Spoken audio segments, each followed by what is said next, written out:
Shalom.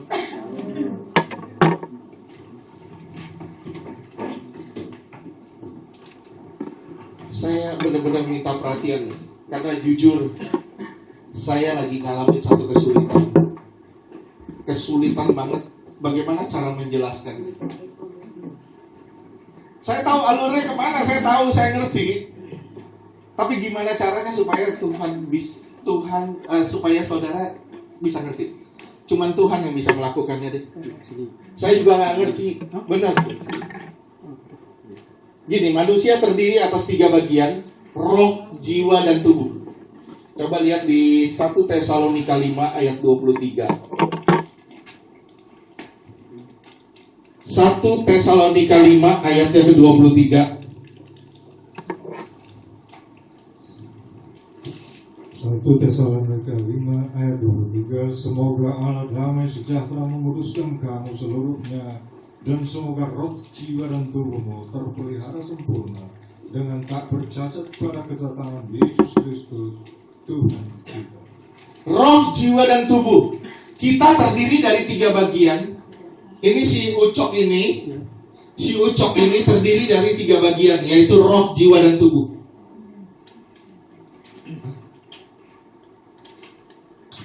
Kita terdiri atas 3 bagian, yaitu roh, jiwa, dan tubuh.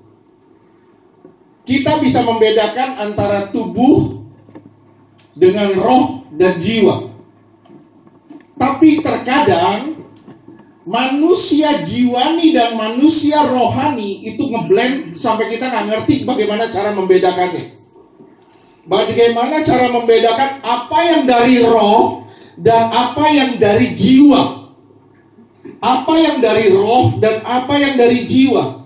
Satu-satunya cara membedakan apa yang dari roh dan apa yang dari jiwa, satu-satunya cara. Paulus memberi pengertian, latihlah dirimu beribadah. Melatih bagaimana cara kita untuk beribadah. 1 Timotius 4 ayat 7 dan 8. 1 Timotius 4 ayat 7. Tetapi jauhilah tahayul dan dongeng nenek tua. Latihlah dirimu beribadah. Jauhilah tahayul. Tunggu sebentar, jangan diganti dulu. Jauhilah tahayul dan dongeng nenek-nenek tua. Latihlah dirimu beribadah. Paulus mau menyatakan kepada saudara dan saya, dongeng nenek-nenek tua, tahayul ini bicara mengenai jiwa, pemahaman manusia. Oleh sebab itu dia bilang, bedakan antara jiwa dengan roh. Dia bilang gimana caranya? Melatih dirimu untuk beribadah. Melatih bagaimana cara kita beribadah. Terus lanjutkan. Latihan badani terbatas gunanya, tetapi ibadah itu berguna dalam segala hal, karena mengandung janji, baik untuk hidup ini maupun untuk hidup yang akan datang. Latihan badani kita itu terbatas 70-80 tahun. Saya senam itu 70-80 tahun. Tapi kalau saudara berdoa, itu kekal sampai selama-lamanya. Kalau saudara melatih diri saudara terus beribadah, masuk kamar, kunci pintu, saudara nyembah Tuhan. Bukan masuk kamar, kunci pintu tidur. Kalau saudara masuk kamar, kunci pintu, saudara nyembah Tuhan, saudara beribadah kepada Tuhan. Itu roh sama roh nyambung. Roh sama roh akan nyambung.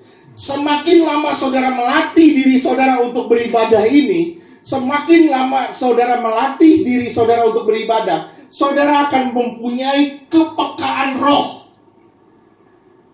Kepekaan roh.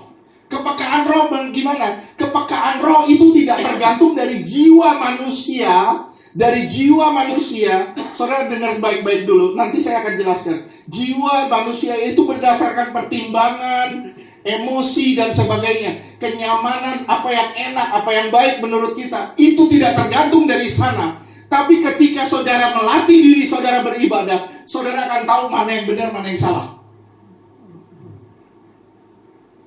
Mungkin saudara beribadah, mungkin saudara dengar saya berkhotbah. Kalau saudara punya kepekaan roh, benar-benar saudara punya kepekaan roh, saudara akan tahu ini benar dari Tuhan. Dan orang ini benar-benar bersekutu sama Tuhan. Sorry, maaf, saya bilang gitu. Saya cuma bilang banyak orang yang jago berkata-kata, banyak orang yang jago punya kepintaran, tapi maaf, tidak punya kepekaan atau tidak punya pergaulan atau keintiman dengan roh. Tapi orang yang mempunyai pergaulan dan keintiman dengan roh, saudara akan bisa membedakannya ketika saudara mendengar atau merasakan kehadirannya. Gimana pacarannya? Saya tidak tahu, tapi saudara harus punya kepekaan sendiri-sendiri. Saudara harus belajar melatih diri saudara masuk kamar dan berdoa masing-masing. Bukannya korporat seperti ini korporat, ini korporat. Korporat doa atau penyembahan yang begini, ini namanya penyembahan korporat. Dan Tuhan maunya bukan hanya yang korporat. Yang korporat itu tujuannya untuk apa? Untuk mendorong saudara masuk di dalam keintiman pribadi lepas pribadi. Saudara simak baik-baik ya. Yang korporat ini tujuannya apa? Tujuannya saudara masuk di kamar dan saudara punya keintiman pribadi lepas pribadi. Itu tujuan dari ibadah. Itu tujuan dari ibadah. Nah, permasalahannya saudara harus punya keintiman pribadi bersama dengan Tuhan. Kalau saudara nggak punya keintiman, maka roh saudara sepertinya, maaf saya kasih tanda kutip ya, roh saudara nggak punya kepekaan, akhirnya saudara sendiri akan terjerembab di balik pengajaran yang salah. Segala sesuatu yang tidak pada tracknya atau tidak pada tempatnya, saudara bilang bagus. Kenapa? Karena lucu. Saudara akan bilang bagus. Kenapa? Karena itu membuai saudara, memberi janji-janji kepada saudara. Kenapa? Ini masalah jiwa sebenarnya. Ini masalah jiwani. Sementara ibadah itu masalahnya rohani. Bingung kan? Tuhan mau saudara memisahkan antara yang jiwa dengan roh. Dipisahkan dulu jiwa sama roh. Saudara melatih diri saudara beribadah. Saudara melatih diri saudara beribadah. Oke, lambat laun saudara akan punya kepekaan khusus bersama dengan Tuhan. Ini masalahnya, penting kita bicarakan hari ini, karena ini akan menyangkut pertumbuhan rohani seseorang. Ini akan menyangkut pertumbuhan rohani seseorang. Nih, saya jelasin sedikit ya. Ini nanti saudara akan ngerti rancunya di mana. Allah menciptakan manusia. Siapa namanya? Oh, pintar. Allah menciptakan manusia namanya Adam dan Hawa. Gimana Adam diciptakan? Kejadian 2 ayat 7.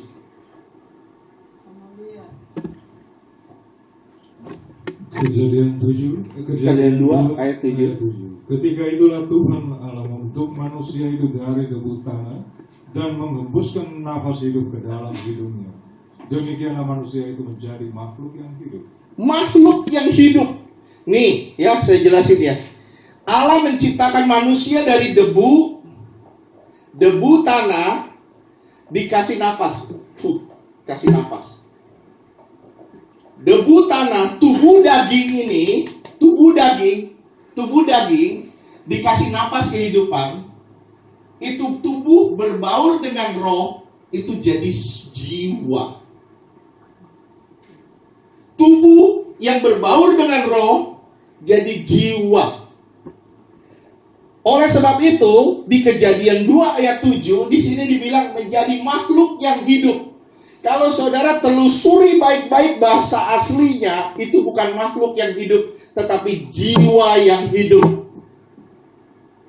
Bukan makhluk yang hidup, tetapi jiwa yang hidup. Nafas hidup adalah roh manusia yang diberikan oleh Allah. Kemudian manusia kan jatuh dosa, betul gak? Tuhan bilang kalau kamu makan buah itu kamu mati. Betul gak dia mati? Mati gak? Enggak, secara tubuh dia gak mati. Yang mati apanya? Rohnya, jiwanya mati gak? Jiwanya gak mati. Nah ini rohnya yang mati. Roh yang mati membuat dia tetap beribadah gak sama Tuhan? Adam dan Hawa diusir, mereka tetap beribadah gak? Tetap beribadah. Tapi putus gak hubungannya? Putus. Dan dia beribadah dengan apa? Bukan lagi dengan roh, tapi pakai jiwa. Dia beribadah bukan lagi dengan roh, tapi dengan jiwa. Nah ini konyolnya.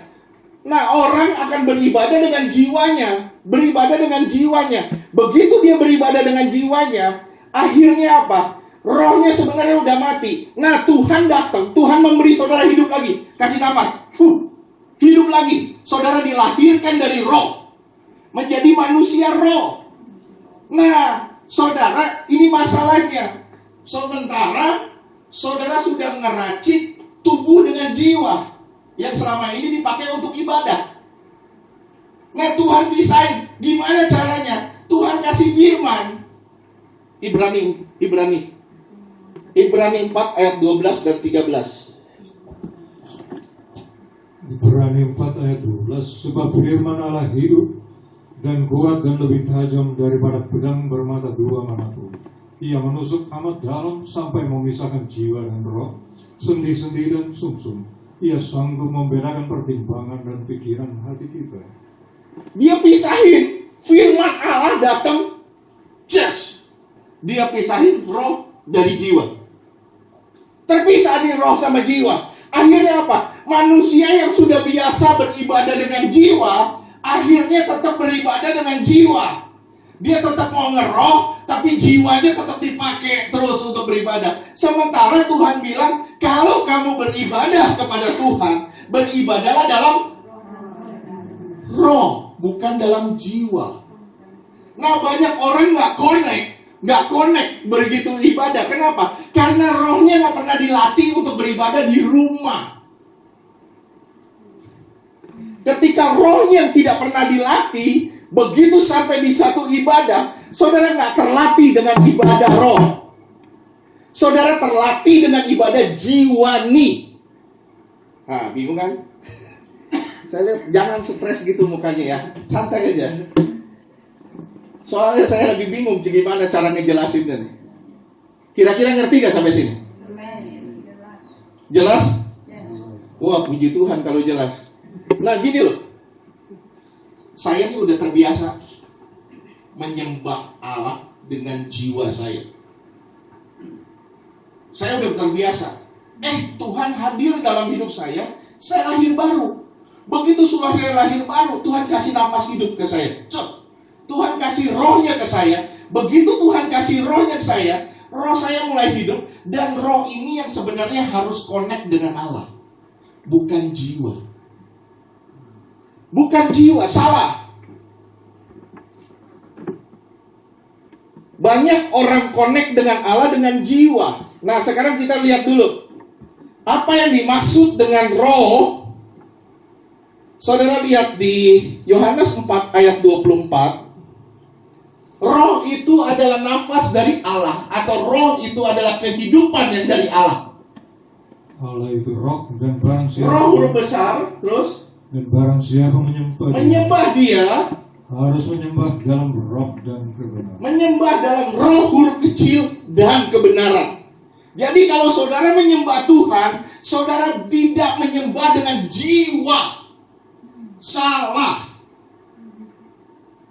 Selama ini kita nyembah dengan jiwa kita kan. Kita nikmatin musiknya, kita nikmatin keadaannya, kita nikmatin, oh saya pengen ibadah nyaman, duduk enak. Itu jiwa, bukan roh.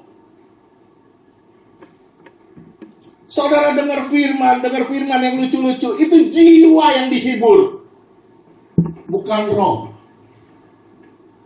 Wah, ini hati-hati loh. Ini bakal rancu nih. Nanti saya nggak mau saudara bingung nih. Saya nggak mau saudara bingung karena saya udah bingung duluan soalnya. Nah, Tuhan mau kita beribadah dengan Dia dalam roh, bukan dalam jiwa. Roh itu diberikan oleh Allah kepada saudara dan saya supaya kita ngontek Allah.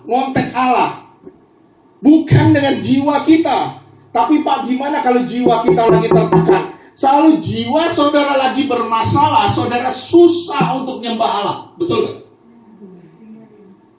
Betul gak? Kenapa? Karena jiwa saudara lagi bermasalah. Makanya Tuhan bilang di Matius 5 ayatnya ke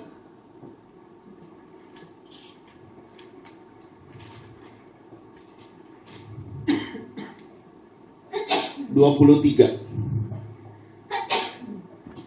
Matius 5 ayat 23. Sebab itu, jika engkau mempersembahkan persembahanmu di atas mezbah, dan engkau teringat akan sesuatu yang ada dalam hati saudaramu terhadap engkau.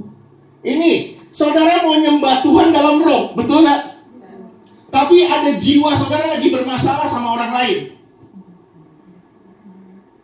Tuhan bilang apa? Ya, 24. Tinggalkanlah persembahanmu di depan mezbah itu, dan pergilah berdamai dahulu dengan saudaramu, lalu kembali untuk mempersembahkan persembahanmu itu. Tuhan bilang, roh saudara gak akan connect kalau jiwa saudara lagi bermasalah. Jiwa saudara lagi bermasalah, roh saudara gak akan connect. Tapi ketika saudara datang ke Tuhan mempersembahkan mezbah, jiwa saudara harus benar-benar lagi beres, bersih. Baru roh saudara bisa connect. Nah, tapi persembahan roh ini tidak bergantung dari jiwani kita, dari perasaan kita, dari tekad kita, dari kemauan kita. Tapi ini murni dorongan roh. Ini murni dari dorongan roh. Akhirnya, saudara bisa menyembah Tuhan, bisa memuliakan Tuhan, walaupun tanpa alat musik sekalipun.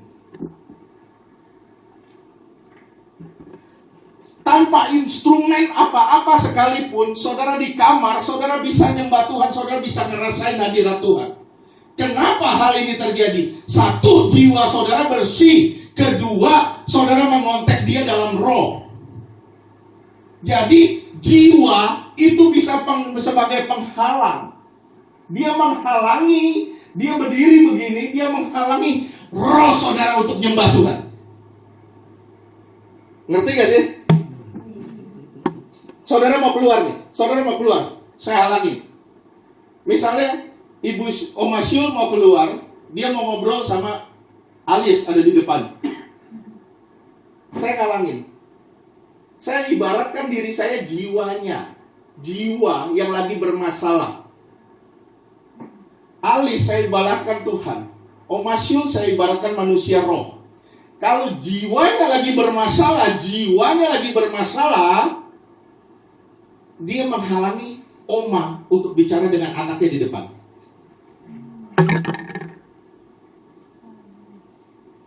Ngerti gak sih? Jadi jiwa itu harus diberesin dulu. Gimana caranya? You ada sakit hati, you beresin. You ada kepahitan, you beresin. Semua, ada apapun yang di dalam hati kita beresin. Kalau di hati kita ada yang gak beres, roh kita gak bisa connect sama Allah. Dijamin. Sementara Tuhan bilang, jika kamu menyembah Allah, sembahlah Dia di dalam roh. Sebab Allah itu adalah roh. 2 Korintus 3 ayat 17. 2 Korintus 3 ayat 17. Sebab Tuhan adalah roh, dan di mana ada roh Allah, di situ ada kemerdekaan. Sebab Tuhan itu adalah roh. Tuhan itu roh, huruf besar. Jadi di mana ada roh Allah, di situ ada kemerdekaan. Gimana caranya saya merdeka, Tuhan? Gimana caranya saya merdeka? roh sama roh harus nyambung. Roh dia dan roh saya harus nyambung. Gimana caranya Tuhan roh saya sama roh Tuhan harus nyambung? Jiwamu harus beres dulu. Jiwanimu harus beres. Jadi begini, contoh. Dulu ada WL. Kalau di mimbar itu nangis. Tapi kita nggak bisa ngerasain hadirat Tuhan di situ. Kenapa? Ternyata jiwanya lagi bermasalah. Dia datang lagi bermasalah sama suaminya. Dia lagi kepahitan sama orang.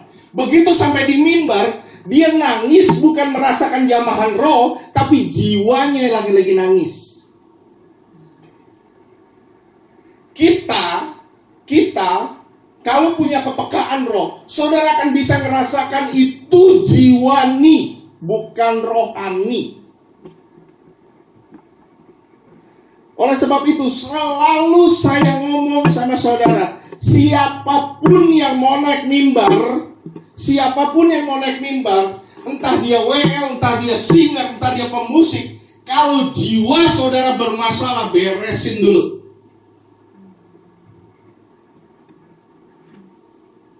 Beresin dulu kalau jiwamu lagi sakit. Kalau kamu ada kepahitan, kalau kamu nyimpen dendam, saya bilang, you jangan naik mimbar. Apalagi WL.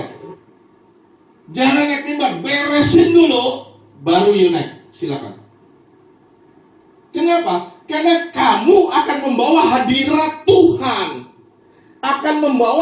Tuhan. Dan orang-orang yang mempunyai kepekaan roh akan merasakan rohnya. Oh, rohnya lagi bermasalah nih, jiwanya lagi bermasalah. Ini nggak beres.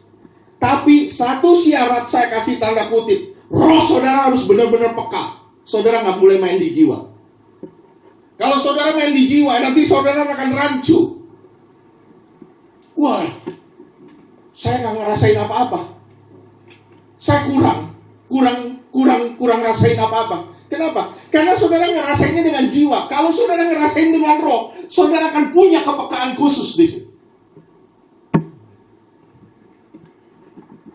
Gimana cara membedakannya? Firman Tuhan tadi di Ibrani udah bilang, pakai firman. Pedang bermata dua yang akan membedakan roh dengan jiwa.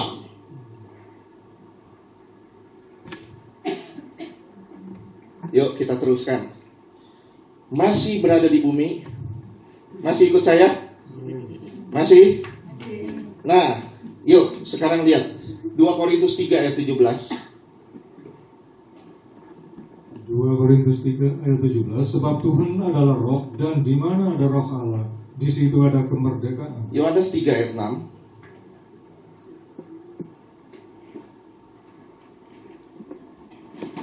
Yohanes 3 ayat 6. Apa yang dilahirkan dari daging adalah daging, dan apa yang dilahirkan dari roh adalah roh. Apa yang dilahirkan dari roh huruf besar, betul gak? Adalah roh huruf kecil. Saudara dilahirkan dari roh huruf besar supaya mempunyai roh huruf kecil. Tujuannya apa? Supaya roh Tuhan dengan roh saudara yang huruf kecil ini bisa connect. Nyambung gak sih? Tapi gimana bisa connect? Kalau jiwa saudara sakit, gitu. Saudara nggak bisa connect kalau jiwa saudara sakit. Oleh sebab itu, orang yang lagi bermasalah datang ke gereja sulit untuk nyembah Tuhan. Dia akan mengalami kelegaan justru pada saat firman. Amin, betul gak? Betul gak? Saudara lagi dikejar-kejar debt collector. Saudara di rumah dikejar-kejar utang. Saudara tetap gereja. Saudara dengan beban berat tuh. Betul gak? Tapi begitu sampai di gereja, saudara nyembah gak bisa. Kenapa? Jiwa saudara lagi bermasalah. Betul gak? Tapi begitu saudara dengar firman, saudara bangkit lagi.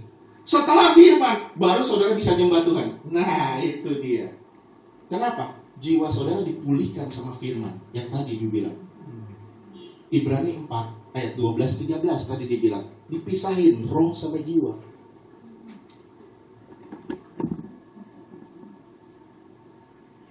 saya capek nih ngejelasinnya. Karena saya sendiri sebenarnya masih gimana caranya supaya saudara bisa benar-benar ngerti hal ini.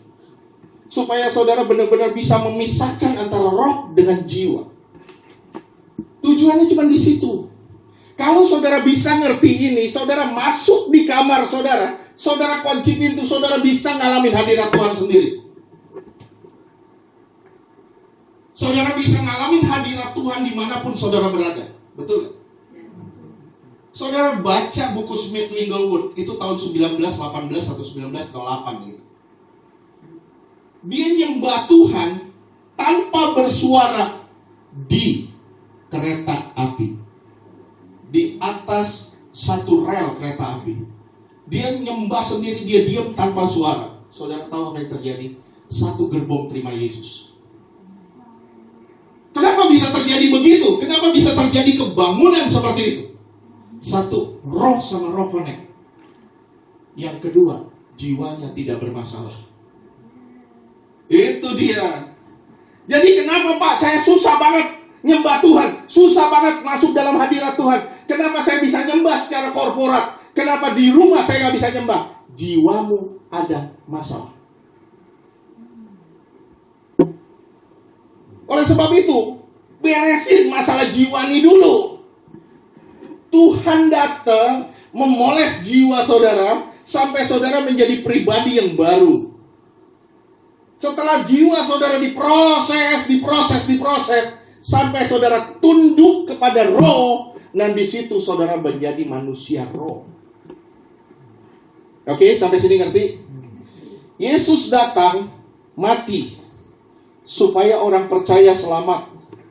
Roh mulai hidup di dalam saudara. Terapi permasalahannya, selama ini saudara sudah tercampur antara jiwa dengan tubuh saudara. Saudara sudah terbiasa melayani atau menyembah Tuhan dalam arti huruf kecil, atau Tuhan saudara dalam arti huruf kecil, tanpa roh. Tapi begitu Tuhan hadir, saudara harus menyembah Dia dalam roh. Terkadang ketika saudara menyembah Tuhan, saudara nggak harus tutup mata. Betul nggak? Saudara bisa begini di atas bus, bisa begini di atas bus, tapi hati saudara terus connect sama Tuhan, terus connect sama Tuhan. Dan itu hadirat Tuhan saudara bawa kemana-mana loh.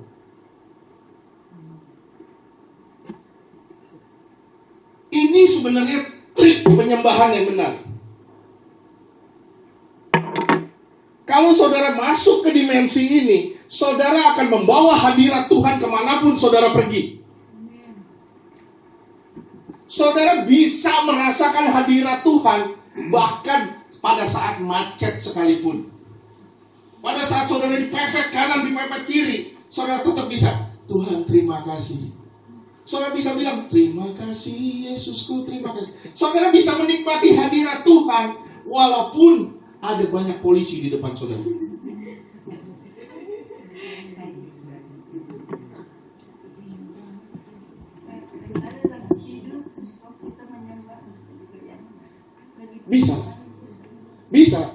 Bisa aja, bisa. Tuhan bisa. Saya waktu dibawa ke neraka kan roh saya diambil. Dan di situ roh sama roh ketemu Tuhan. Itu roh, bukan jiwa. Tapi jiwa saya sadar gak? Saya sadar, saya tahu itu jiwanya masih belum dihapus. Nah makanya kalau di surga ada pohon yang menyembuhkan, betul gak? Betul gak? Ada pohon yang menyembuhkan. Begitu saudara sampai di surga, dihapus dulu ingatannya. Jiwanya dihapus.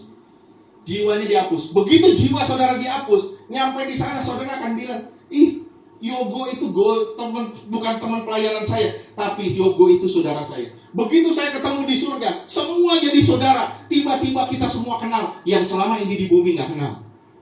Bayangin kalau saudara sampai di surga, jiwa saudara gak dihapus, saudara akan gosip di surga. Betul gak? Betul gak sih? Begitu jiwa kita gak dihapus, sampai di surga kita bilang, Ida, lu tahu nggak? Masa si itu nggak terangkat loh? Dia sih banyak ceweknya. Nah, udah mulai gosip di surga. Nah, Tuhan bilang, lu gak pantas ditendang lagi. Itu masalah. Jadi begitu orang masuk surga, jiwanya dihapus, betul gak? Tapi begitu masuk neraka, jiwanya dihapus gak? Enggak. Ingatannya tetap ada. Makanya orang yang kaya yang di neraka, orang kaya di neraka, terjadinya apa? Dia bilang, Tuhan, masih ada 5 saudaraku di bumi yang masih hidup dan dia belum mengenal Tuhan. Dia tahu, dia sadar ada saudara-saudaranya di bumi yang masih belum menyembah Tuhan. Terus dia bilang, Tuhan panas sekali, Tuhan aus, Tuhan kasih 1 tetes air aja. Jiwa. Saudara merasakan haus itu roh atau jiwa? Jiwa. Kalau roh saudara haus gimana?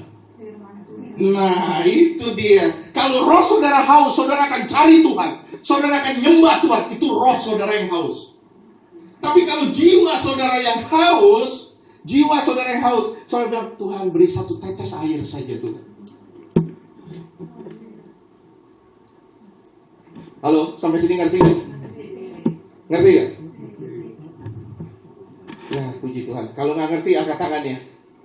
Kalau ngerti, angkat kaki. Ya, ya, oke.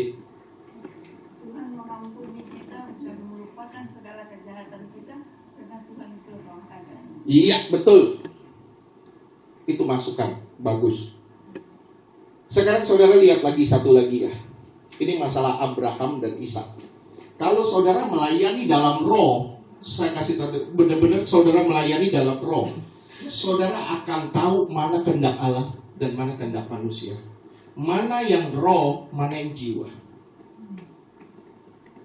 Kalau saudara tahu roh, manusia roh saudara cerdas, tahu, saudara akan sadar, ini kehendak roh dan saya harus melakukan apa yang Tuhan mau.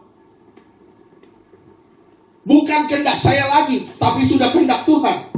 Nah, tapi roh saudara harus punya kepekaan. Oleh sebab itu, melatihlah diri kita beribadah. Nah, sekarang saya belum jelasin nih, roh apa, jiwa apa, kita belum jelasin. Tapi sampai sini udah kira-kira udah kebayang gak? Sampai sini udah kebayang gak? Udah kan? Nah, sekarang saya lihat, kasih tahu lagi masalah Abraham. Abraham dijanjiin sama Tuhan. Abraham, keturunanmu akan seperti pasir di laut. Abraham bilang, umur gue udah 75. Gimana gue bisa punya anak? Nggak mungkin. Bagi Abraham itu mungkin masih mungkin. Kenapa? Dia laki-laki. Tapi dia bilang, bini gue udah layu. Bagaimana dia bisa punya anak? Betul gak? Ini masalah roh nih. Tuhan memberi janji itu roh. Betul? Taat gak kita nunggu roh itu? Menggenapi. Roh itu menggenapi janjinya. Taat gak kita? Nah, kemudian Abraham disodorin Hagar. Sarah bilang gini, gak mungkin lah gue udah kisut. Gak mungkin gue bisa punya anak lagi. Pakai cara saya. Gimana? Gue punya pembantu satu, masih muda. Sodorin. Nih Abraham, nih bujang saya, ini pembantu saya. Tuh, hamili dia. Saya tanya sama saudara, ini roh atau jiwa? Jiwa, betul. Kalian udah ngerti kan? Ini udah ngerti kan? Ini udah ngerti. Ini jiwa, ini masalah jiwa. Roh itu nunggu janji. Jiwa itu pakai ini. Jiwa itu pakai pikiran. Jiwa itu pakai perasaan. Jiwa itu pakai tekad. Jiwa itu pakai emosi. Nanti saya jelasin apa itu jiwa. Nah, itu jiwa. Abraham dikasih janji. Abraham bikin gak? Bikin gak? Bikin. Akhirnya jadi Ismail. Yang satu menurut janji atau roh, yang satu menurut daging, menurut pikiran atau jiwa. Oleh sebab itu ketika saudara mengontek Allah, saudara gak bisa pakai jiwa. Saudara gak bisa pakai jiwa, harus pakai roh. Tapi jiwa bisa menghalangi roh saudara untuk mencari Tuhan. Betul? Nah, itu dia kuncinya. Saya lebih enjoy sekarang. Rasanya sebagian beban saya sudah terlepas karena saya bingung cara ngejelasinnya, benar-benar bingung. Nanti saya akan kasih beberapa contoh. Nih ya, Ibu Sian tutup telinga misalnya. Saya ngomong, Sian. Ibu Sian tutup telinga. Bisa dengar suara saya dengan mata gak? Nggak mana bisa dengar suara saya pakai mata. Dengar suara pakai mata, nggak mungkin kan? Nggak mungkin kan? Nah Dek, ini warna apa Dek? Hitam kan? Nah, tutup mata kamu, tutup telinga kamu. Sekarang kamu jilat baju saya. Warna apa Dek? Asik. Warna apa? Nggak kelihatan kan? Nah, ini cara mengontek Allah nggak bisa dengan indera lain. Kita nggak bisa mengontek Allah dengan indera yang salah. Kita nggak bisa mengontek Allah dengan indera bekti. Kita nggak bisa mengontek Allah dengan indera yang salah. Kita harus mengontek Allah dengan roh. Tahu nggak? Ngerti nggak? Jadi salah kalau orang mengontek Allah dengan jiwa. Dia masih pakai pikiran, pakai perasaan. Itu salah. Sebenarnya saudara bisa mengontek Allah dimanapun saudara berada. Saudara bisa mengontek Allah dimanapun saudara berada. Saudara lagi naik taksi, argo jalan terus, bisa mengontek Allah gak? Ngontek Allah atau ngontek supir taksi? Pak, saya kurang Pak. Saudara bisa mengontek Allah gak? Bisa. Saudara tetap bisa mengontek Allah. Walaupun dalam situasi yang terjepit sekalipun. Permasalahannya apa? Terlatih gak roh saudara untuk mengontek Allah? Itu aja. Betul gak? Terlatih gak roh saudara untuk mengontek Allah? Kalau roh saudara tidak terlatih untuk mengontek Allah, dimanapun saudara berada, saudara akan kecewa dengan keadaan.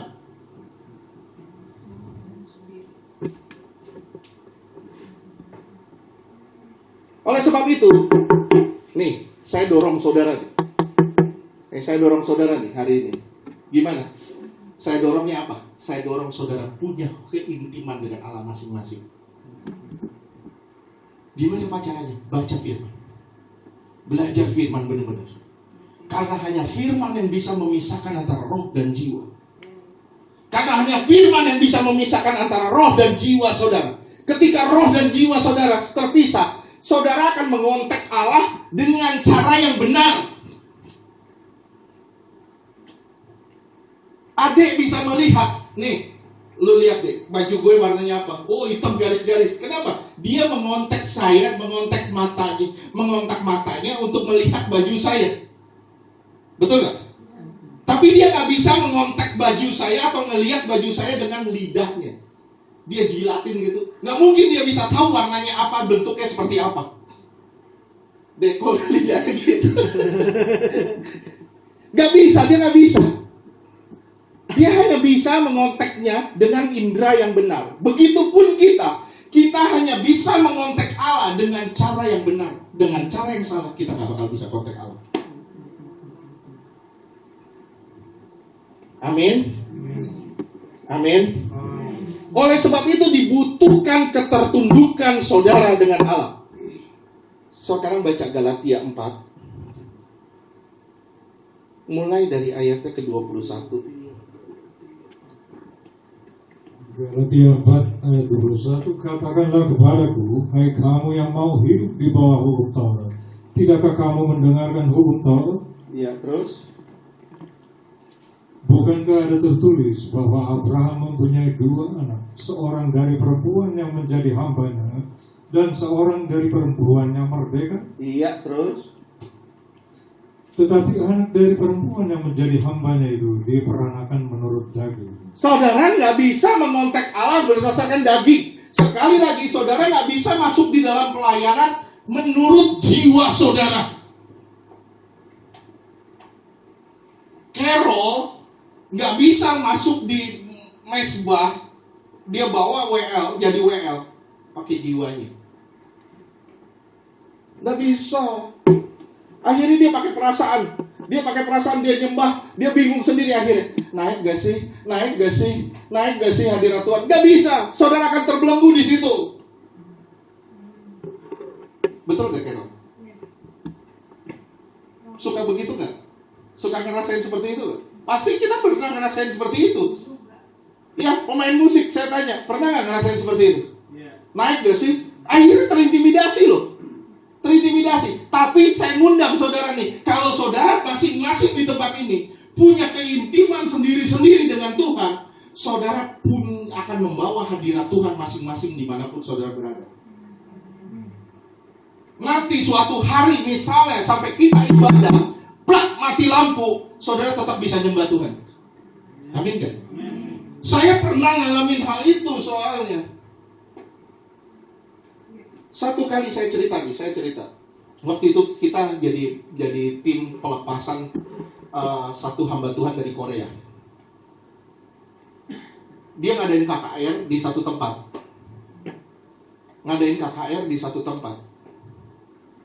Terus yang main musik itu anak bayaran semua, anak kafe. WL-nya juga orang kafe. Pemain keyboard-nya bukan orang percaya. Kita punya kepekaan. Akhirnya kita bilang, ini gak naik. Ini gak akan naik nih. Gimana caranya? Akhirnya saya bilang, stop musik. Tidak pakai musik sama sekali. Kita nyembah Tuhan, mujizat baru terjadi di situ. Kegerakan baru terjadi di situ tanpa musik. Itu satu kali, 2 kali, 3 kali. Berapa kali kita ngalamin seperti itu? Satu kali di satu tempat ibadah, satu tempat di ruangan konseling kita ya waktu itu ya. Tanpa musik sama sekali, kita tepuk tangan doang gini. Kenapa? Karena gak ada yang bawa gitar, gak ada yang bawa apa. Kita tepuk tangan aja begini. Wah, itu hadirat Tuhannya jadi sampai dapat nama Chosen Generation hari ini kita pakai. Chosen Generation, pakai musik gak? Enggak. Pakai apa? Pakai roh. Nggak pakai jiwa. Kita nggak main perasaan di situ, kita nggak main emosi di situ, tapi kita main roh sama Tuhan. Begitu nyambung, baru Tuhan bisa kasih lihat. Ini mauku, ini begini kehendakku, ini. Begitu saudara tahu kehendak Tuhan, saudara nggak akan kawinin Hagar. Amin. Begitu saudara tahu kehendak Tuhan, saudara nggak akan selingkuh. Amin. Begitu saudara tahu kehendak Tuhan, saudara nggak akan nyeleweng. Amin. Kenapa? Karena saudara udah punya kepekaan roh masing-masing. Wih, luar biasa gak? Beli tepuk tangan dong buat Tuhan. Terus lanjutkan. Ini adalah suatu kiasan, sebab kedua perempuan itu adalah 2 ketentuan Allah. 2 ketentuan Allah. Yang satu berasal dari Gunung Sinai, Iya. dan melahirkan anak-anak perhambaan, itulah Hagar. Iya, ini bicara mengenai Taurat ya. Iya. Paulus ngomong begini, ini ada alasannya. Banyak orang pakai alasan ini. Wah, kalau Taurat itu Sinai, kita datangnya ke Bukit Sion. Orang nggak mau nyampe di Bukit Sion harus lewat Sinai dulu dong. Nggak bisa dia ucuk-ucuk langsung ke Sinai. Ketika kita nyampe di Sinai, kita harus lewat Sion dulu. Tahu dulu hukumnya, tahu dulu kehendak. Saudara diampuni sama Tuhan, jepret, dapat pengampunan. Terus saudara harus belajar dong firman Tuhan. Betul? Ya. Kalau saudara nggak belajar, saudara nggak akan tahu kehendak Tuhan. Betul? Begitu saudara tahu kehendak Tuhan, baru saudara tunduk kepada kehendak itu. Nah, di sini roh sama roh yang bekerja. Di sini baru roh sama roh yang bekerja. Rohani itu melakukan berdasarkan pada hikmat Allah. Manusia rohani melakukan sesuatu berdasar atau bersandar pada hikmat Allah. Tapi manusia jiwani melakukan sesuatu bersandar pada hikmat manusia. 1 Korintus 2 ayat 6 dan 7. 1 Korintus 2 ayat 6. Sungguh pun demikian kami memberitakan hikmat di kalangan mereka yang telah matang, yaitu hikmat yang bukan dari dunia ini dan yang bukan dari penguasa-penguasa dunia ini, yaitu penguasa-penguasa yang akan ditiadakan. Terus Tetapi yang kami beritakan ialah hikmat Allah yang tersembunyi dan rahasia, yang sebelum dunia dijadikan telah disediakan Allah bagi kemuliaan kita. iya. Yang aku beritakan itu hikmat Allah. Hikmat Allah itu bukan dari hikmat manusia. Saudara kan bisa ngerasain orang yang pintar bicara, tapi itu dari hikmat Allah atau dari hikmat manusia, saudara kan bisa ngerasain. Saudara akan bisa ngerasain orang yang benar-benar cari Tuhan, terus bongkar firman, sama orang yang asal-asalan.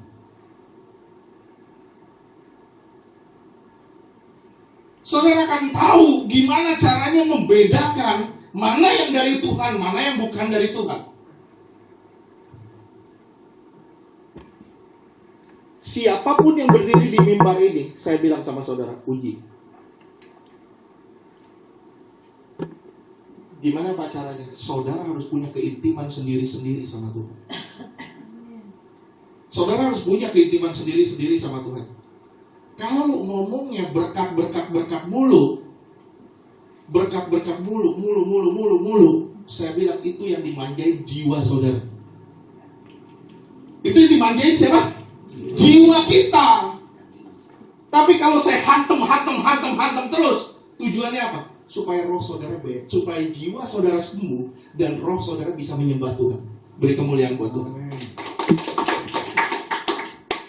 Itu tujuannya, supaya jiwa saudara sembuh dan kemudian roh saudara bebas untuk menyembah Tuhan. Tujuannya di situ. Nah, sekarang kita lihat apa sih manusia jiwa nih? Kalau roh mungkin saudara udah tahu ya. Roh itu tidak didasarkan pada pikiran, kehendak, imajinasi atau apa-apa. Tapi jiwa itu didasarkan pada 3 hal. Jiwa itu bersandar pada 3 hal. 1, saudara catat, emosi.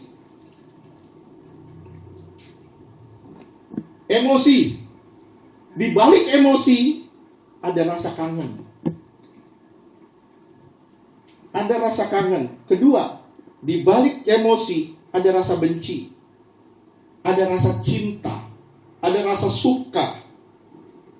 Ada rasa derita. Ada rasa sukacita. Itu emosi. Saya lagi bersuka cita hari ini. Itu jiwa ya? Betul? Saudara dapat uang ratusan juta. Saudara dapat uang jebret begitu, dikasih uang. Saudara senang gak? Yang senang roh atau jiwa? Jiwa. Nah, saudara mau manjain manusia jiwa nih atau manusia rohani? Nah, saudara harus manjain manusia rohani, bukan manusia jiwa nih. Kalau saudara sudah masuk ke dimensi rohani, saudara akan bisa mengucap syukur di dalam segala hal. Kenapa? Karena roh saudara udah connect sama Allah. Ketika roh saudara udah connect sama Allah, saudara udah gak pusing sama jiwa saudara. Kenapa? Karena jiwa saudara Tuhan yang beresin, Tuhan yang dandanin.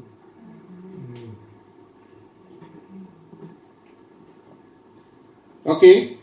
Di balik emosi ada rasa kangen, benci, cinta, sukacita, derita.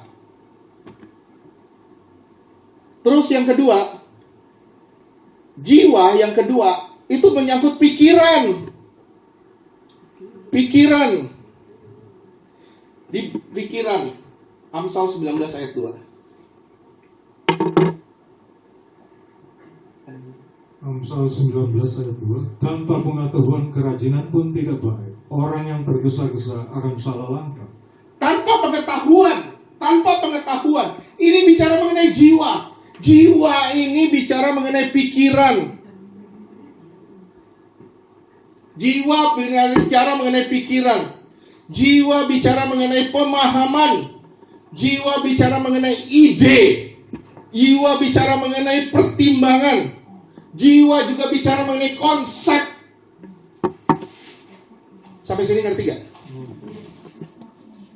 Saudara punya ide nih. Saya punya ide. Yuk kita jalan-jalan ke mall ke Kelapa Gading 3. Itu jiwa atau roh? Gampang, jawabnya gampang. Jiwa atau roh? Jiwa, karena udah pinter. Jiwa gitu udah jelas. Saudara punya ide, ya itu jiwa. Saudara tahu 2 tambah 2 tambah 2 4, betul? Itu jiwa atau roh? Itu jiwa, itu pengetahuan.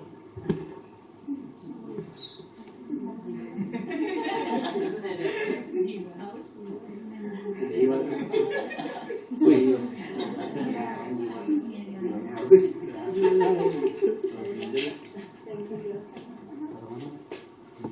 Jangan taruh situ, Dos. Taruh sini.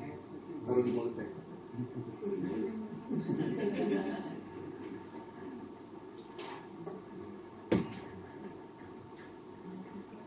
Oke. Yang ketiga, yang pertama menyangkut emosi. Jiwa adalah bagian dari emosi. Jiwa menyangkut pikiran. Jiwa menyangkut tekad. Tekad, kemauan. Saya mau cari Tuhan, saya mau dari Tuhan. Jiwa atau roh? Jiwa. Jiwa. Saudara mau cari Tuhan, itu jiwa. Jiwa saudara mau, saudara datang ke Tuhan, itu baru roh. Nah, makanya kalau saudara nggak punya kemauan untuk datang ke Tuhan, saya bilang jiwamu sakit.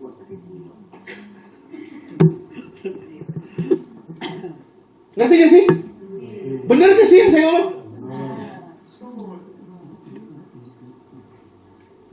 Kita punya tekad, kemauan. Wah, saya pengen cari Tuhan, saya pengen dekat sama Tuhan, saya rindu hadirat Tuhan. Oleh sebab itu, pemazmur bilang, aku merindukan tempat kediaman-Mu Tuhan. Itu jiwa atau roh?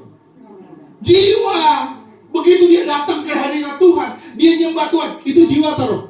Roh. Nah, bisa bedain nggak? Kalau saudara punya kemauan untuk terus cari Tuhan, itu jiwa atau roh? Jiwa. Aduh, nggak lulus.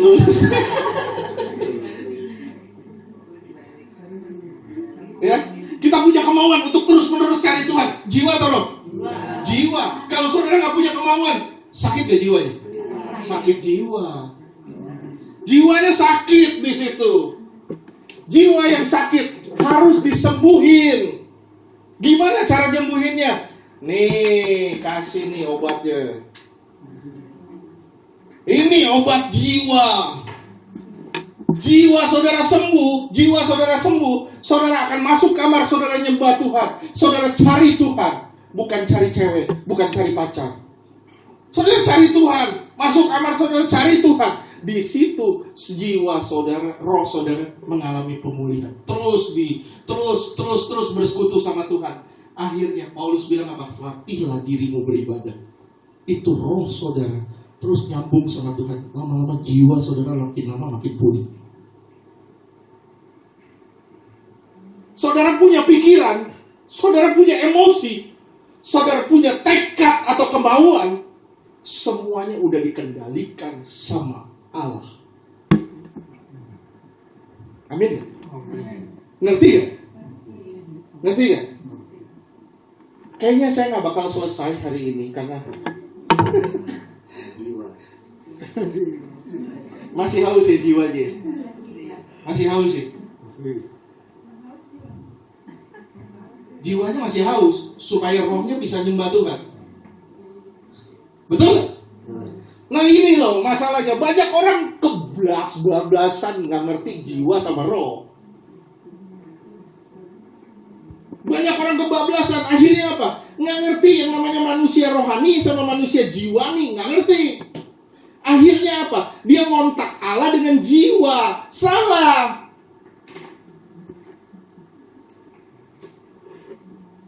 Saudara kontak Allah dengan jiwa, saudara nggak akan tunduk kepada hadirat Allah. Saudara, saya bilang, saudara nggak akan tunduk kepada otoritas Allah. Betul gak sih? Kenapa? Karena jiwa selalu mau dipuasi. Betul gak sih? Saya mau nyaman, saya mau enak. Saya nggak enak ibadah di Chosen. Kenapa? firmannya keras banget, nggak kuat. Jiwa atau roh? Jiwanya sakit. Ngerti gak sih? Itu jiwa. Jiwanya bermasalah. Akhirnya apa? Dia kepengennya dibuai, dielus-elus, ditimbang-timbang, dikasih yang enak, dikasih yang nyaman. Itu jiwa. Makanya saudara harus punya kepintaran, kecerdasan rohani, sehingga saudara tahu membedakan mana jiwani, mana rohani. Amin. Ngerti kan? Kalau saudara sudah tahu ini, saudara keluar, saudara beresin jiwa saudara. Gimana caranya? Apa yang belum beres dari saya? Oh, saya mata duitan Tuhan. Saya mata duitan Tuhan. Oh, saya masih mata keranjang Tuhan. Oh, saya masih mata belanja Tuhan.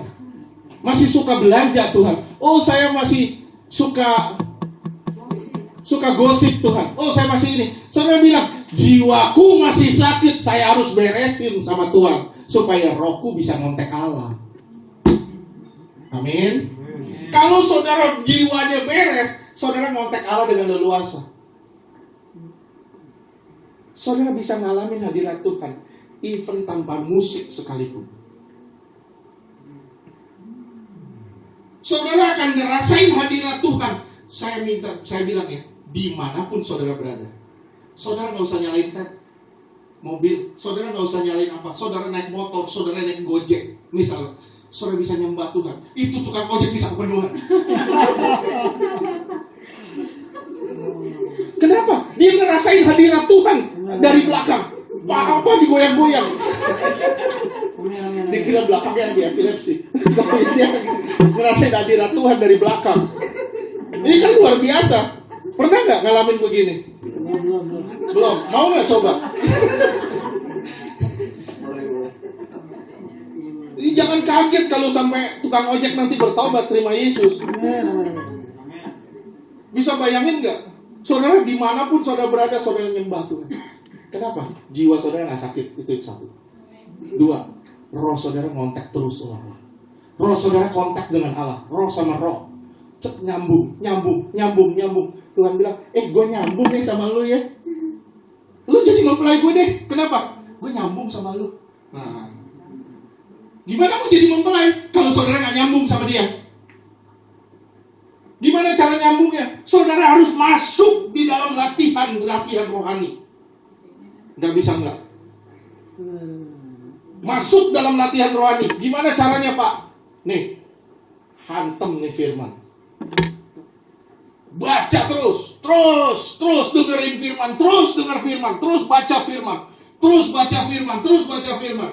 Tambah saudara dekat sama firman, waduh, tambah jiwa saudara pulih, tambah saudara merasakan hadirat Tuhan tambah dekat. Saya sering merasakan hadirat Tuhan pada saat saya naik motor sendirian. Sering banget. Saya ke pasar, makanya istri saya bilang, lu seneng banget ke pasar. Saya kalau di motor itu saya sering nyembah. Tahu nggak waktu itu saya sampai nabrak pagar, kenapa? Satu, karena saya tutup mata di motor. Saya nyembah. Itu kesalahan fatal. Saya pernah nabrak pagar orang. Kenapa? Karena saya mau nyembah, saya tutup mata. Saya pikir jalanan udah biasa saya lewatin. Saya tutup mata, jebret, ya nabrak pagar. Salah saya. Itu salah saya sendiri. Kenapa? Doa kan ada dua. Doa hakikat sama doa liturgis. Betul gak? Saya pernah ngomong kan? Doa hakikat sama doa liturgis. Doa hakikat seperti apa? Doa hakikat seperti apa? Doa hakikat di jalan kita bisa nyembah. Doa liturgis masuk kamar kunci pintu. Tapi kalau kita di jalan, kita masuk doa liturgis, yang nabrak, berhentinya di mobil orang. Nggak bisa. Nah ini loh, masalah jiwa nih sama roh. Kita harus pisahkan antara jiwa sama roh. Jiwa sama roh ini nggak bisa digabung. Kalau jiwa sama roh digabung, saudara akan bingung sendiri nanti. Dan maaf, saudara nggak akan tunduk pada otoritas Allah. Gitu aja. Amin gak sih? Amin. Kalau jiwa saudara melayani dengan jiwa, saudara gak akan tunduk pada otoritas Allah. Nggak akan. Kenapa? Karena saudara akan cari nyaman. Saudara cari enak jiwa, bukan cari enak roh.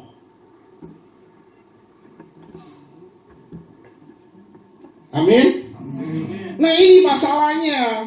Oleh sebab itu kita belajar, kita terus belajar supaya benar-benar saudara bisa membedakan antara roh dan jiwa. 1 Korintus 6 ayat 17.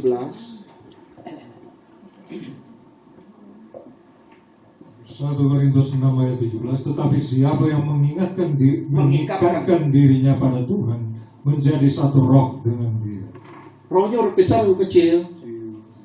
Rohnya huruf kecil. Kalau saudara mengikat diri dengan Tuhan, saudara menjadi satu roh dengan Tuhan. Saudara terikat rohnya dengan Tuhan.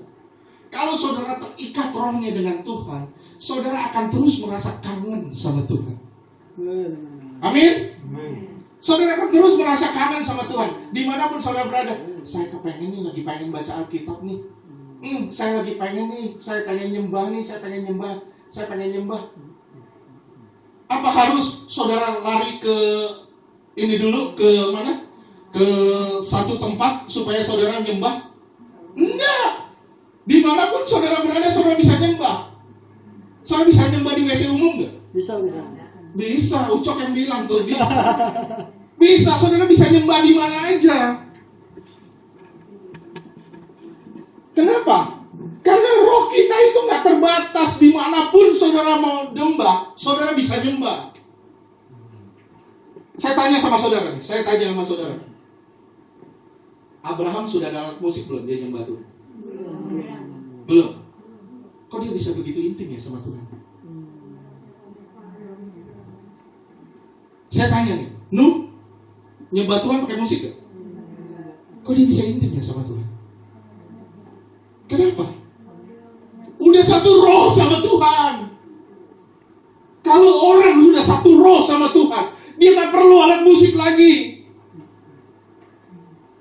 Musik mau notnya beda-beda, saudara duduk di sini, saudara bisa nyembah Tuhan dan bisa menikmati Tuhan secara pribadi.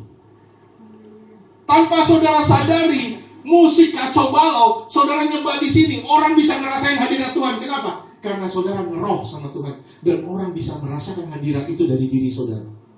Beri kemuliaan buat Tuhan. Ini sebenarnya trik khusus. Ini sebenarnya trik khusus supaya saudara mengenal pribadi Tuhan lebih dalam lagi.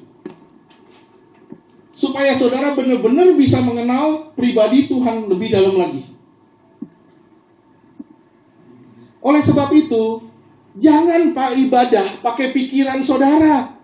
Jangan ibadah pakai emosi saudara, pakai tekad saudara, pakai perasaan saudara, bahkan pakai kenyamanan saudara. Tapi mulai ibadah pakai roh saudara.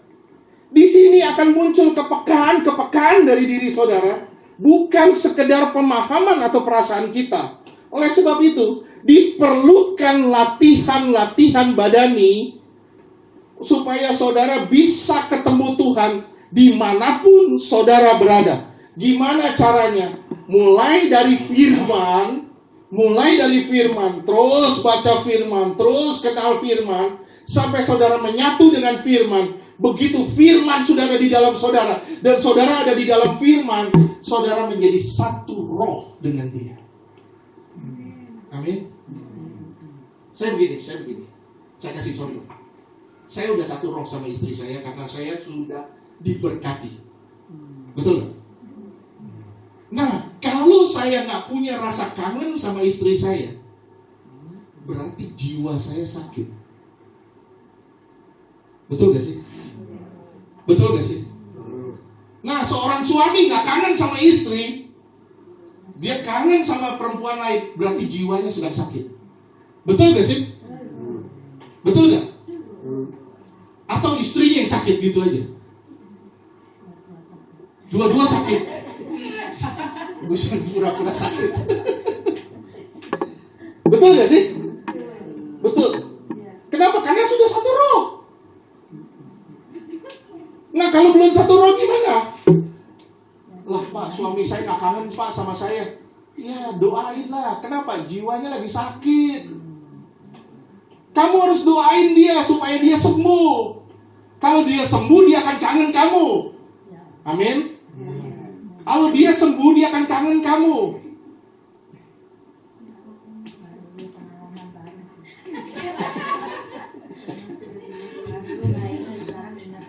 Ya, amin. Sekarang udah pulih kan? Nyari saya. Wih, lihat kemuliaan buat Tuhan. Kenapa? Kenapa bisa gitu? Luar biasa. Tanpa disadari 25 tahun perpisahan itu membentuk Ibu Sian dan membawa Ibu Sian pada dimensi yang baru, yaitu doa. Dan doa Ibu Sian itu akan menyembuhkan jiwa yang sakit. Beri kemuliaan buat Tuhan. Nah, sekarang saya tanya sama saudara, di rumah kita ada yang sakit gak jiwanya? Banyak banget kan? Gimana caranya supaya saudara bisa menyembuhkan jiwa-jiwa yang sakit itu? Gimana caranya? Saudara pakai jiwa, nggak bisa. Tuhan, hajar dia Tuhan, hantam dia Tuhan dengan keras. Pakai jiwa nggak bisa. Lu nggak mau tegur gua, biarin, nggak apa-apa. Gua juga nggak mau tegur lu. Lu jahat sama gua lebih jahat sama lu. Itu jiwa sakit sama sakit, akhirnya masuk rumah sakit gua. Nggak bisa. Jadi gimana caranya menyembuhkan dia? Harus ada orang yang sembuh. Kalau dalam satu rumah sakit semua, siapa yang ngobatin? Betul nggak? Harus ada orang yang sembuh di situ. Gimana caranya? Misalnya gini, saya sembuh, kakak-kakak saya sakit semua. Gimana caranya supaya kakak saya sembuh?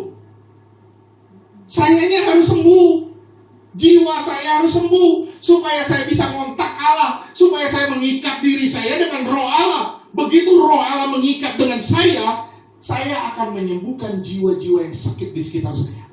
Beri kemuliaan buat Tuhan.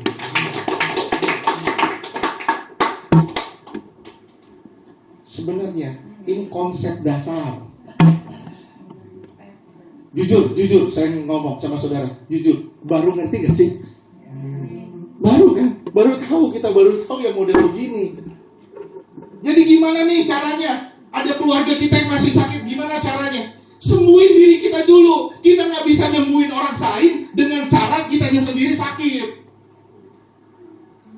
Kita harus menyembuhkan diri kita. Gimana caranya? Saya mau mengampuni dia Tuhan. Saya mau membereskan dia. Saya mengasihi dia Tuhan. Saya mengasihi dia Tuhan. Begitu saudara sembuh, baru saudara bisa masuk. Haleluya, haleluya. Saudara bisa masuk ke roh sama roh, nyambung sama Tuhan. Begitu saudara nyambung sama Tuhan, Tuhan bilang, kamu adalah biji mataku, bebanmu adalah bebanku. Tuhan bilang gitu. Kerinduanmu adalah kerinduan aku. Wih, beri kemuliaan lagi dong buat Tuhan. Di sini dahsyatnya pergaulan atau keintiman dengan Tuhan itu terjadi ketika roh kita sudah connect sama Tuhan. Tapi kalau roh kita nggak connect sama Tuhan, itu jiwa kita sakit. Saudara mau jalan keluar dari Tuhan, misalnya. Saudara mau jalan keluar. Tuhan, saya pengen diberkati Tuhan, saya pengen jalan keluar. Tapi saudara ngedumel terus, nggak di mulut. Di hati saudara ngedumel terus. Aduh, ini kok begini. Aduh, ini kok begini. Saya bilang ya, saudara nggak akan dapat jalan keluar kalau jiwa saudara sakit. Jiwa saudara sakit, saudara harus beresin dulu jiwanya. Jiwa saudara beres, baru datang ke Tuhan. Tuhan, terima kasih. Terima kasih Tuhan untuk segala yang Tuhan beri. Walaupun saya tidak mendapat apa yang saya minta, tapi saya tetap percaya Tuhan itu tetap gunung batu saya. Tuhan itu tetap bagian saya. Dan saya percaya semua jalan Tuhan itu yang terbaik buat saya. Dan di sini saatnya Tuhan bilang, jiwamu sembuh dan kamu siap untuk diberkati Tuhan. Amin. Ini luar biasanya pergaulan atau keintiman saudara dengan Tuhan. Saya pesan sama tim musik, saya pesan sama WL, saya pesan sama singer, dan saya pesan sama semua yang ada di sini. Mulailah membangun keintiman dengan Tuhan, roh dengan roh. Begitu roh sama roh nyambung, baru di situ saudara bisa membawa hadirat Tuhan kemanapun saudara pergi. Saudara bisa jadi berkat dimanapun saudara berada. Dan maaf saya bilang, saudara akan bisa merasakan hadirat Tuhan dimanapun saudara berada. Dan itu tidak tergantung pada situasi, pada kondisi, pada keadaan apapun. Saudara tetap bisa merasakan hadirat Tuhan walaupun itu di gurun pasir. Betul ya? Ratapan bilang apa? Aku tetap memuji Tuhan walaupun aku di tanah tandus. Aku tetap memuliakan Tuhan walaupun apa yang ku minta aku gak dapat. Aku tetap memuliakan Tuhan. Ini bukti jiwa yang tidak sakit. Dan jiwa yang tidak sakit akan menghantar roh ketemu roh dengan Tuhan. Amin. Beri kemuliaan buat Tuhan.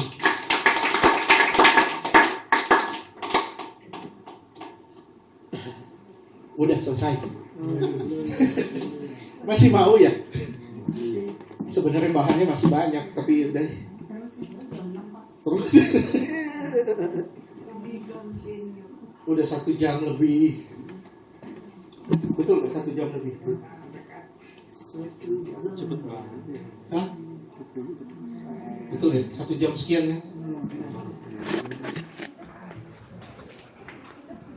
Oke. Saya tanya sama saudara, perlu nggak pemusik? Perlu nggak? Perlu. Kenapa? Untuk melatih orang yang belum terlatih. Perlu nggak? Perlu.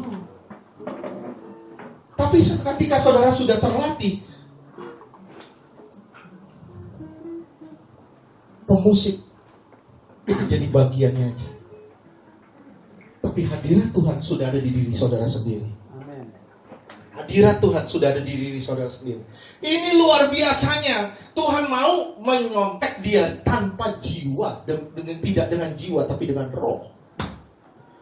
Begitu roh saudara nyambung dengan rohnya, di sini kelihatan luar biasanya Tuhan. Saudara akan merasakan hadirat Tuhan. Saudara akan merasakan jamahan Tuhan. Saudara akan merasakan kemuliaan Tuhan. Dan saudara akan lihat semua keluarga saudara yang sakit Tuhan sembuhkan. Kenapa? Karena saudara sendiri sudah sembuh. Amin. Mau sampai ke titik itu? Nggak ada cara lain. Saudara nyembuhin diri saudara dulu. Nyembuhin diri saudara dulu. Saudara harus mulai beresin jiwa saudara. Jangan sampai di jiwa saudara ada emosi yang salah. Jangan sampai di jiwa saudara ada tekad yang salah, kemauan yang salah. Jangan sampai di jiwa saudara ada pikiran yang salah.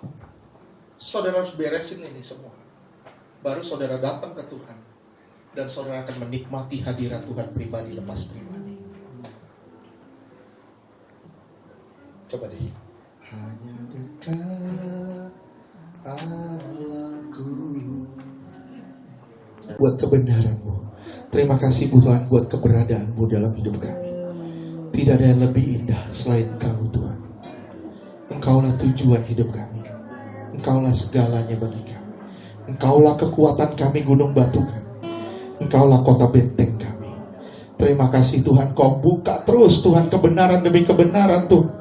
Bukan untuk hamba Tuhan, tapi untuk semua yang hadir Tuhan. Biar semua kami diberkati. Biar semua kami semakin cerdas di dalam roh Tuhan. Biar semua kami semakin mengenal Engkau dengan benar Tuhan di dalam nama Yesus.